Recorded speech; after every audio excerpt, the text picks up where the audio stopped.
y en Colombia, en efecto, Colombia y Chile, que son quienes llevan la delantera en América Latina en la implementación de los principios de Rush, son una muestra de la poca efectividad que tienen. Nada más con la minería de carbón en Colombia, no ha cambiado en nada el estado de cosas. Bueno, además de la contaminación de ríos de mercurio, que son solamente dos de los grandes problemas que tiene en materia ambiental y de violación a los derechos humanos por la contaminación de aguas, de los cuerpos ya de las personas, es una muestra de que no ha cambiado en nada el que se haya conseguido sacar adelante la adaptación de los principios de Rush al interior del país. Y es que está en México la posibilidad a través del amparo. Sin embargo, México es de los países que menos acceso tiene realmente a que el amparo sea fácil, a que los mecanismos judiciales que hayan dispositivos y mecanismos de acceso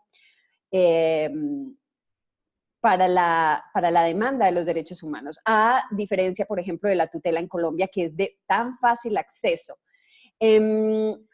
Entonces, que a pesar de que pueda a través del amparo, ¿por qué es importante que las empresas puedan ser, que estemos hablando de empresas? Porque evidentemente hay formas muy fáciles de evadir la responsabilidad, adjudicando, por ejemplo, responsabilidad individual a un funcionario X, por acciones que son realmente producto de la acción de la empresa en sí misma, de su quehacer. Y evidentemente las empresas extractivas son una muy fácil muestra de lo que genera su acción.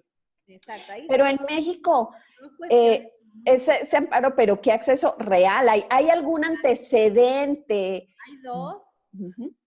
Hay dos casos que llegaron, ¿no?, a la Corte Suprema, en el que se pudo acreditar la responsabilidad de la empresa porque estaba llevando adelante acciones equiparables a la de autoridad.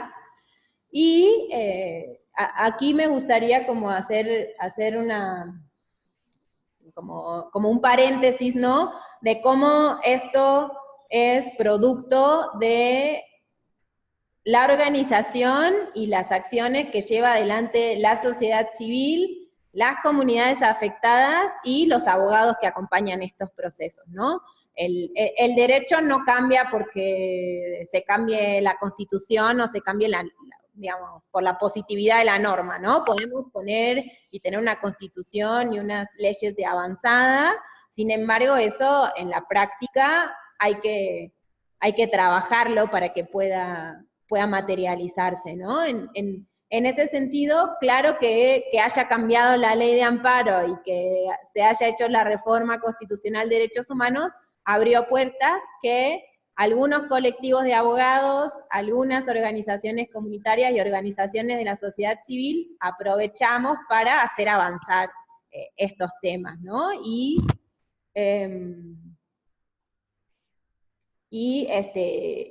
trabajar para que empiece a ser reconocido. En el caso, por ejemplo, que nosotros llevamos con respecto al derrame de una presa de lixiviados de una de la mina de cobre más grande de México, la tercera del mundo, y que básicamente afectó la accesibilidad y la calidad del agua de más de 22.000 personas. Llevó 4 años para que llegara a la Corte Suprema y se pudiera apenas discutir el tema, ¿no? De si la empresa, que en ese caso la llaman tercera interesada, y las autoridades cometieron una violación de derecho humano, en este caso el derecho humano a la participación de las personas afectadas en cuestiones ambientales, ¿no? O sea, es todo un trabajo muy progresivo, muy lento y que tarda mucho en verse los resultados. A veces, o sea, si tú lo ves a nivel general, o sea, si vemos el bosque, las empresas mineras siguen cometiendo una cantidad de abusos a los derechos humanos en México gigantesca, ¿no? Sin embargo, hay que empezar a trabajar en esto porque por voluntad, ni por voluntad del Estado, ni por voluntad de las empresas va a avanzar, ¿no? Es la sociedad civil organizada, empujando cada vez más límites y estas actualizaciones locales del derecho para poder responsabilizar a las empresas y que rindan cuentas en estos temas. Al menos en México creo que ya se abrió la discusión que estaba, ¿qué te digo? Hace 5 años cerrada, ¿no? Hace 5 años solo el Estado era responsable de violaciones a derechos humanos. Al menos ahora podemos ponerlo un poco en perspectiva y decir, bueno, sí, pero no siempre. También hay otros actores que tienen un poder tan grande como las empresas, por ejemplo, las empresas transnacionales, que pueden estar ejerciendo prácticas que se pueden considerar al menos abusos, ¿no? A veces violaciones lo siente muy fuerte el sector empresarial, entonces abusos, un poco más que impactos. Y por otro lado, lo que estamos como impulsando desde la sociedad civil en México, y Poder en particular, es empezar a hablar en temas de cuáles las acciones que tienen que realizar las empresas para avanzar o realizar lo que se llama la debida diligencia, ¿no? En temas de derechos humanos, es empezar a cuestionar estos mecanismos que se impulsaron por parte de las empresas y los gobiernos de manifestaciones de impacto ambiental y evaluaciones de impacto social, para empezar a pensar las evaluaciones estratégicas y hacer evaluaciones de impacto en derechos humanos ex ante, ¿no? Que se puedan hacer estas evaluaciones de impacto antes de que comiencen los proyectos, y hasta ahora, bueno, hicimos una en la Sierra Norte de Puebla, y ahora se está llevando a cabo una evaluación de impacto en derechos humanos para medir los impactos que tuvo este derrame en el río Sonora en los derechos humanos, ¿no? No solo en el medio ambiente, no solo en algunas cuestiones sociales, sino en los derechos humanos que priorizan las comunidades que potencialmente podían ser los más gravemente impactados por un megaproyecto, o por un proyecto extractivo o de otra índole, ¿no? Entonces, creo que también sí, a veces decimos, bueno, con el desbalance de poder, con la falta de recursos, con la falta de acceso que tenemos la sociedad civil y enfrente del monstruo, ¿no? Cuando se unen o cuando las corporaciones tienen tanta injerencia y capturan las decisiones políticas, que sea responsabilidad de la sociedad civil hacer avanzar estos temas, pero así es la cuestión, ¿no? Las empresas con sus principios voluntarios de responsabilidad social están tranquilas, pero si desde las comunidades todo el tiempo se les está exigiendo ir más allá, que eso no alcanza, que los impactos siguen ocurriendo, la discusión en algún momento tiene que cambiar, ¿no? Entonces, creo que bueno, que ahí sí, como sociedad civil, hay que responsabilizarse de esto, y claro que los impactos siguen siendo grandísimos, ¿no? O sea, pero bueno, además de reaccionar, ¿no? De reaccionar ante los impactos que están generando, creo que también nos toca ser propositivos para poder avanzar, y las pequeñas puertitas que se van abriendo, como en el caso de México, con el amparo o con el programa nacional, si se llega a aprobar en algún momento, pues usarlos a nuestro favor, ¿no? Mirta, ¿hay algún antecedente en Perú de que se haya responsabilizado a empresas en un caso importante? Es decir, en Perú podemos encontrar todas las discusiones, está ya documentadas por las organizaciones como Grufides, es decir, todo están contabilizadas los pasivos ambientales que se han generado, los daños ambientales que se están generando y las posibles afectaciones en proyectos que están en marcha o que están planeados. Con ese enorme saldo de pasivos ambientales y de contaminación de personas afectadas en su salud, más allá del medio ambiente, ¿hay algún antecedente, alguna acción frente a empresas con algún proyecto o algún proyecto específico en alguna región del país? A ver, sí, en el Perú en realidad han habido cosas realmente escandalosas respecto a que podrían calificar realmente como serias violaciones de derechos humanos, ¿no? Y sin embargo, como yo repito, en el Perú lamentablemente no tenemos ningún mecanismo para denunciar a las empresas y responsabilizarlas por este tema en específico, violación de derechos humanos, ¿no?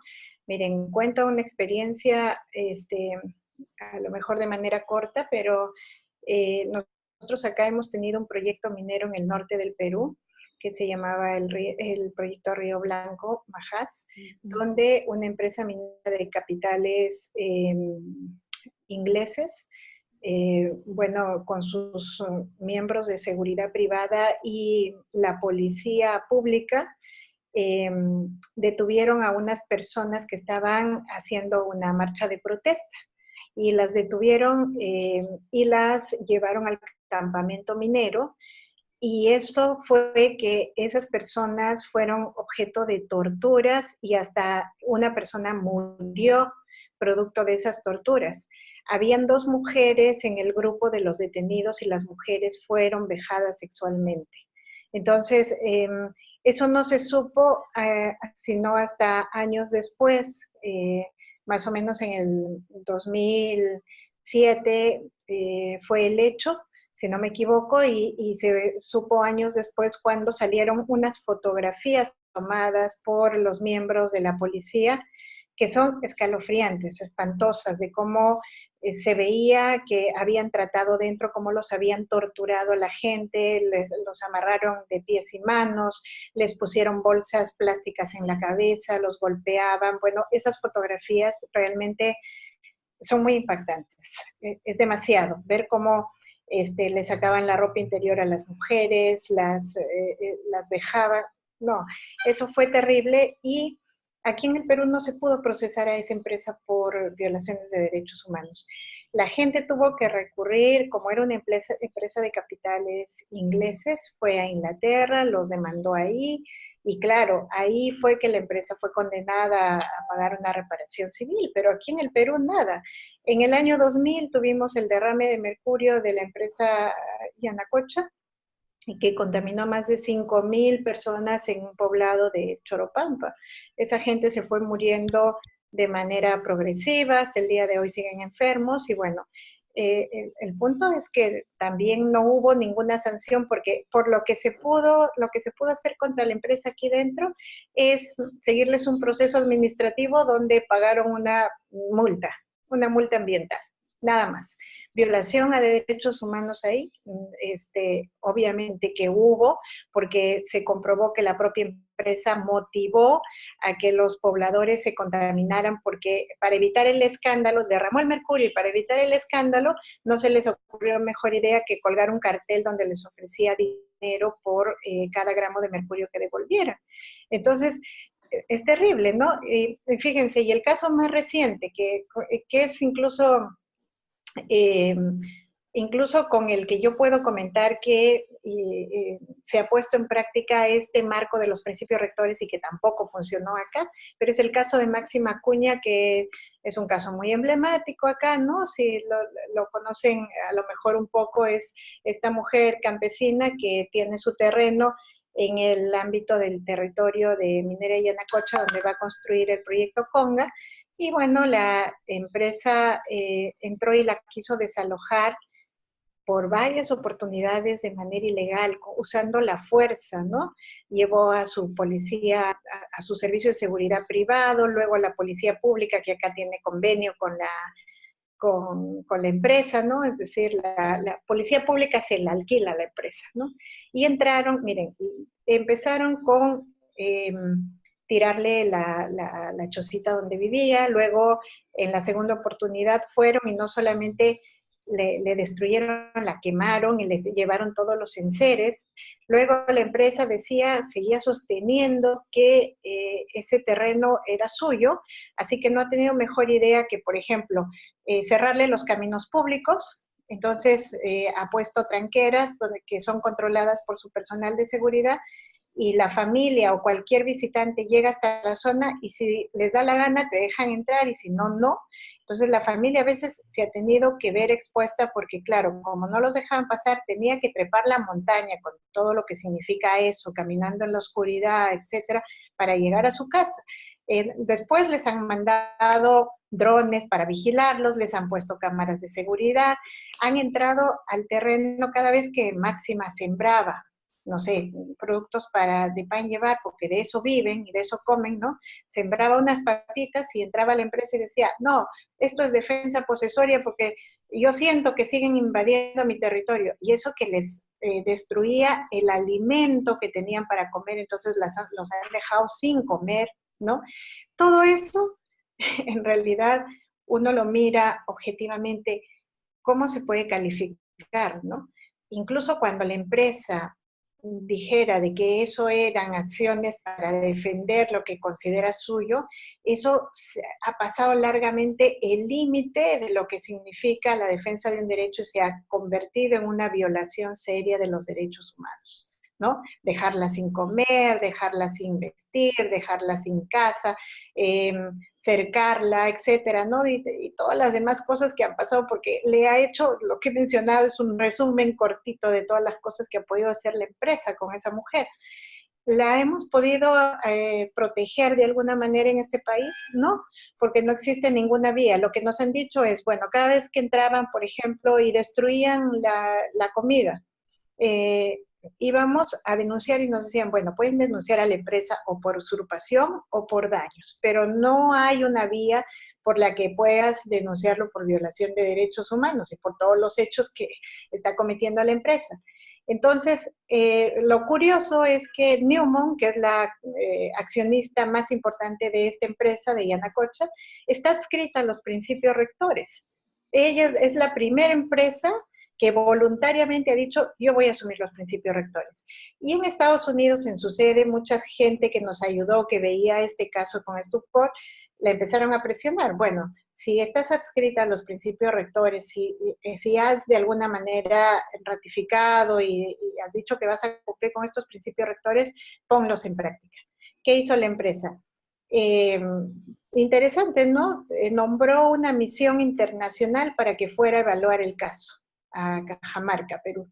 La misión vino, vio todo lo que pasaba y efectivamente verificó, ¿no? Un checklist. Debida diligencia, no ha tenido. Información oportuna, no ha tenido. El trato preventivo, no ha tenido. Bueno, nada había cumplido la empresa, nada, ¿no? Y luego, bueno, dice, sí, pues, pero la misión dijo, claro, no ha cumplido con nada de eso, pero como en los principios rectores no está establecido cuál es el límite que configura la violación de derechos humanos, lo único que puedo concluir en que sí, los derechos humanos de Máxima y su familia estuvieron en riesgo y recomendó a la empresa que implementara algún mecanismo para superar esto. Y bueno, como todo es voluntario, la empresa dijo, bueno, yo no estoy de acuerdo con el informe, tengo mi propio punto de vista, veré qué hago, ¿no? Claro, lo estoy diciendo en términos coloquiales, pero su respuesta fue, voy a ver qué hago, si mejoro, que, bueno, la situación con Máxima no ha cambiado hasta el día de hoy. Esa misión vino hace 2 años y no cambia. Entonces, ese es el riesgo. Pongo estos ejemplos, uno para decir, en los estados y su normatividad no están preparados o no estuvieron diseñados para juzgar y sancionar actores como estas empresas y menos estas empresas de características tan particulares, las multinacionales. 2, para decir que las empresas necesitan mecanismos no solamente vinculantes al interior de un estado, sino a nivel internacional, porque fíjense, estas empresas con esta multiplicidad de capitales, por ejemplo, esta empresa que torturó a campesinos aquí en Piura, Perú, los capitales ingleses, hasta dónde tenía que ir la gente, y además, con suerte que en Inglaterra al menos se le pudo seguir algún tipo de proceso, pero si no hay, si resulta que viene de capitales donde no está diseñado tampoco para sancionar a ninguna empresa, eso queda en impunidad. Y 3, pongo estos ejemplos para decir, el riesgo de seguir con mecanismos no vinculantes o con mecanismos voluntarios por parte de la empresa, que esté en las manos de la propia empresa, incluso la capacidad de poder investigar, prevenir, incluso y la sanción queda en esta zona gris, digamos, que también finalmente va a depender de la voluntad de la empresa, ¿no? Los estados, mientras no tengan mecanismos vinculantes, pues ninguna de estas situaciones nos asegura que va a pasar este velo de impunidad que tienen ahora, ¿no? Y cuando me parece valioso resaltar todo lo que han dicho y el hecho de que es necesario insistir, seguir insistiendo. Y lo que decía Julieta, esto no va a nacer de la iniciativa de empresas ni de los estados. Bueno, algunas personas en organizaciones estatales sin duda han contribuido a promover estas líneas, a tratar de implementar. No quiere decir que el Estado es un todo monolítico y que siempre hay personas, agentes, amigos que pueden contribuir desde las organizaciones e instituciones estatales unido a comunidades y organizaciones civiles a tratar de posicionar estos temas. Sin embargo, evidentemente no es una política central de los estados hoy hacer vinculantes por múltiples razones que han sido señaladas en los medios, entre otras cosas, por la financiación de las mismas campañas políticas, porque las industrias extractivas hoy, a pesar del estado de cosas actual del planeta, con todo este desastre del cambio climático, de la sexta extinción masiva, sigue siendo una política central de los gobiernos en América Latina. Hoy, las políticas extractivas, impulsadas entonces desde sus políticas económicas, y entonces evidentemente entran en contravía con los mismos propósitos y líneas económicas de los estados. Sin embargo, también nos encontramos a veces con personas, comunidades, que al tratar estos temas dicen no sirven de nada. No sirven de nada, ¿para qué vamos a hablar esto de derechos humanos? Si los estados dicen una cosa, las leyes dicen otra, y todos los días se violan derechos humanos. Y este tipo de espacios, de conversaciones, son importantes en la medida en que vemos que es necesario insistir, porque si no sale de nosotros la persistencia en encontrar mecanismos de regulación, que en últimas no es otra cosa de formas más humanas de vivir juntos estos mecanismos, que es lo único que pueden permitir que cambie el estado de cosas actual, de nadie más va a surgir. Y es el posicionamiento, el empoderamiento y la insistencia lo que puede hacer que cada vez se vayan abriendo pequeñas puertas y pequeños mecanismos, que es un poco lo que decía también Julieta, de aprovechar cualquier puerta que se abre, porque evidentemente el estado de cosas actual no es el más. Para cerrar, quisieran un poco ver dónde podrían o cuáles serían unas líneas de acción como estratégicas en las que se podría incidir en el futuro cercano. Es decir, tenemos estos grandes temas que se necesitan unir tantas voluntades, tejer tantas redes. En el futuro cercano, ¿cuáles serían los pasos más inmediatos a seguir e insistir en términos de los mecanismos y las posibilidades? Okay. ¿A nivel internacional o en cada uno de los países? Porque creo que se abren como distintos frentes, ¿no? Claro que sí. Pero a nivel local estatal, ¿cuáles son los pasos a seguir, digamos, de incidencia en este caso, por ejemplo, en México y en Perú? Y también es importante, y me gustaría mucho, ojalá pudiéramos invitar a uno de nuestros amigos, a Rodrigo, o alguno de nuestros amigos que ha estado en este espacio, para que evaluáramos un poquito en Colombia esos principios, para qué han servido y de verdad si el mecanismo es posible que genere algún tipo de incidencia en el futuro. Pero bueno, Julieta. Nosotras desde Poder como que, digamos, ponemos nuestra esperanza como en 3 estrategias o 4, por así decirlo. En primer lugar, con las comunidades locales que ya han sido afectadas y que como describía Mirta en Perú, acá en México igual, ¿no? O sea, aunque las empresas no lo reconozcan, aunque los estados no lo reconozcan, si tú analizas las características de las afectaciones que han tenido, son graves afectaciones a derechos humanos.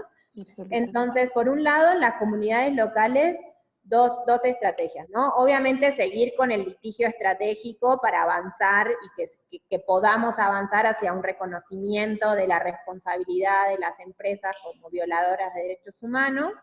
Y por otro lado, nosotros hacemos un trabajo importante con las comunidades con las que trabajamos de educación popular y pedagógico, de poder ayudarles o compartir con ellos la necesidad de reconocernos sujetos garantes, ¿no? De reconocernos sujetos de derecho. A veces es difícil porque para las comunidades el impacto, a ver, ¿no? Decirle derecho humano al agua, al acceso al agua y al saneamiento, no sé, le queda muy lejano, pero ellos se están quedando sin agua o su agua está contaminada, ¿no? Entonces, si trabajamos juntas en reconocer que eso es una afectación grave a nuestro derecho humano, y nosotros somos sujetos de derecho y podemos exigir la responsabilidad de proteger ese derecho y de no hacernos daño en cuanto a ese derecho, cambia muchísimo después la forma en que ellas en las comunidades se sienten capaces de exigir, ¿no? Y de exigir y judicializarse y exigir la justiciabilidad, ¿no? de ese derecho. Entonces creo que una estrategia importante sigue siendo la pedagógica o la de construcción de conocimiento entre todas, ¿no? Ellas, desde lo que conocen y saben en lo local, en las comunidades, en su forma de vida, y nosotras desde la ciudad, en lo que conocemos o podemos aportar, ¿no? En temas de conocimiento de la ley, del derecho y de otras cuestiones que a veces son de difícil acceso en las comunidades. Y por otro, bueno, entonces como esas dos, ¿no? Lo pedagógico y el litigio estratégico y lo jurídico. Y por otro lado, a nosotros nos gusta decir que trabajamos en abrir algunas puertas, ¿no? O sea, no queremos ser nosotros y nosotras, desde aquí, desde nuestro privilegio de la ciudad, quienes nos sentamos con el gobierno y las empresas a hablar de temas de empresas y derechos humanos, ¿no? Las empresas y el gobierno tienen que poder escuchar la voz propia de quienes están sufriendo los embates y los impactos que está teniendo la omisión del Estado de regular estas cuestiones y el trabajo de las empresas que impunemente pueden hacer cualquier cosa cuando llegan a los territorios, ¿no? Entonces, a nosotros nos gusta eso de, bueno, nosotros vamos a abrir puertas aquí en espacios de diálogo, en espacios de negociación, pero son ustedes las que tienen que venir a mostrar lo que está pasando y lo que las empresas están haciendo en su casa, ¿no? Entonces, ese es como otro ámbito importante en el que nos gusta trabajar y que creemos que puede servir porque tienen tantos recursos las empresas y los estados que es fácil tapar o decir, no, esa gente de las comunidades no sabe nada, nosotros somos los que le venimos a traer el progreso, el empleo, el desarrollo, y las comunidades le dicen, yo no necesito nada de eso, yo vivo bien en mi comunidad, ¿no? Yo quiero seguir cultivando la tierra, yo quiero seguir trabajando en la milpa, yo vivo bien en mi comunidad, no necesito nada de lo que tú me estás trayendo, pero ustedes no nos escuchan a nosotros. Entonces creo que ese es otro trabajo que como organizaciones de la sociedad civil podemos hacer. Mirta. Sí, pues nosotros también creo que acá tenemos que empezar incluso desde atrás, ¿no? A ver, me refiero a lo siguiente. Creo que en el Perú se han instalado muchos de los mecanismos y muchas estructuras para permitir realmente violaciones de derechos humanos de parte de las empresas. Y entonces, sí, nuestro trabajo desde las organizaciones está empezando por exigir que se deconstruyan este tipo de estructuras creadas para violar derechos humanos. ¿A qué me refiero? En el Perú, por ejemplo, existe la posibilidad de que las empresas mineras puedan, o cualquier empresa extractiva pueda contratar la policía pública para servicio privado. Entonces, justamente ese mecanismo, por ejemplo, en específico, ha generado escenarios de muchísima violencia y de vulneración a derechos fundamentales de las poblaciones. Entonces, ¿cómo puedes tú tener una policía pública no resguardando el orden de la ciudadanía, sino resguardando el interés de quien le paga? Obviamente, que además que son contratos bastante importantes económicamente, pues la policía sale a matar a la gente cuando ve que la gente está generando algún tipo de cuestionamiento contra la empresa. Entonces nosotros estamos exigiendo eso, que se deconstruya, que se eliminen la posibilidad de hacer convenios, contratos entre policía y empresas mineras, por ejemplo. También estamos exigiendo que haya un proceso en el que se empiece a revertir esta política de criminalización que tenemos acá contra defensores y protectores de sus territorios, ¿no?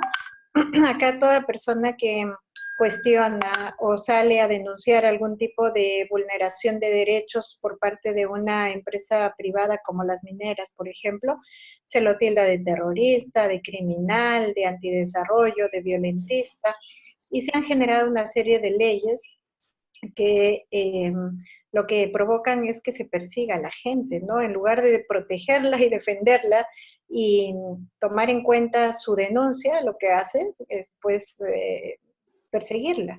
Entonces estamos luchando mucho para que se revierta esta política de criminalización. Hemos logrado en estos últimos días que el Ministerio de Justicia asuma la responsabilidad, por ejemplo, de llevar adelante o de exigir al Poder Judicial un acuerdo plenario que es como una suerte de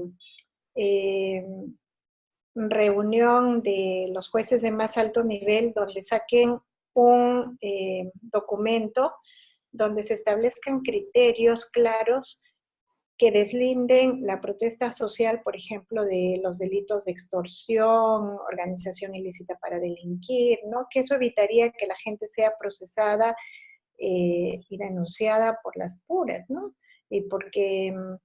Y sin ningún fundamento. La protesta social tiene que ser un derecho que deslinda claramente de los delitos. Y entonces habíamos logrado eso con el Ministerio de Justicia, este compromiso, pero no sabemos cuánto esto va a prosperar porque realmente ahorita han venido unos ataques políticos que obviamente vienen de los sectores empresariales radicales contra el Ministerio de Justicia y sus funcionarios, diciendo de que están tratando de proteger terroristas y violentistas, ¿no? Entonces, hay un escenario terrible en este momento de ataque contra el propio ministerio por impulsar cosas como esas. Entonces, nos parece eso muy desalentador, pero en fin, vamos a ver qué pasa. Entonces hay que empezar por esa primera parte de construir estas estructuras que permiten la violación de derechos humanos. Y la otra apuesta también es, como bien decía Julián, no sean meramente declarativas, solamente deteniendo, sino que se vayan sancionando, que encontremos responsables frente a esto, ¿no?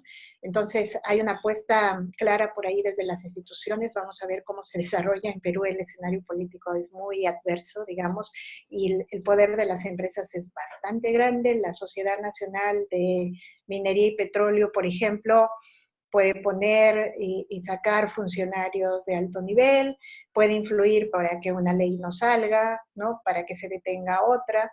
Entonces, sí, vamos a ver cómo esto se desarrolla.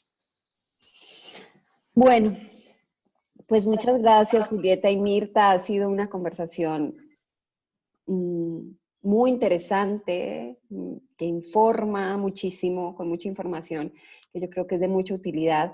Y bueno, que sea esta una invitación a nuevas conversaciones de temas que quedaron planteados y que sin duda alguna son fundamentales en este tema de las empresas de derechos humanos, porque, por ejemplo, no mencionamos qué pasa cuando con las empresas estatales, de hecho, que son violadoras de derechos humanos de industrias extractivas y que son pilares fundamentales de la economía de los países. Ese es un tema no solo en Perú fundamental, sino en México es fundamental. El hecho de que estas empresas son valiosas, digámoslo así, y se sustentan, que son parte importante del que se pueda desarrollar política social gracias a sus ganancias, pero a su vez son graves violadoras de derechos humanos y contaminadoras del medio ambiente, y eso es un tema que evidentemente choca justamente y crea un gran dilema también en términos de queremos política social y de dónde sacan los recursos los estados, y cómo eso hay que empezar a ponderarlo, a conversar sobre eso y a posicionar ese tipo de conversaciones y de debates porque son centrales. A veces no se consideran, bueno, y que es algo que se ha dicho desde la academia y desde las organizaciones sociales, que estos impactos, por decirlo de manera suave, como han dicho ustedes, generan más costos a largo plazo que las ganancias que van a dejar los mismos emprendimientos. Entonces, muchas gracias por esta conversación, Julieta, por su tiempo, por todo su conocimiento, por todo lo que hace. Muchas gracias por aceptar esta invitación. Gracias a ustedes. Sandra.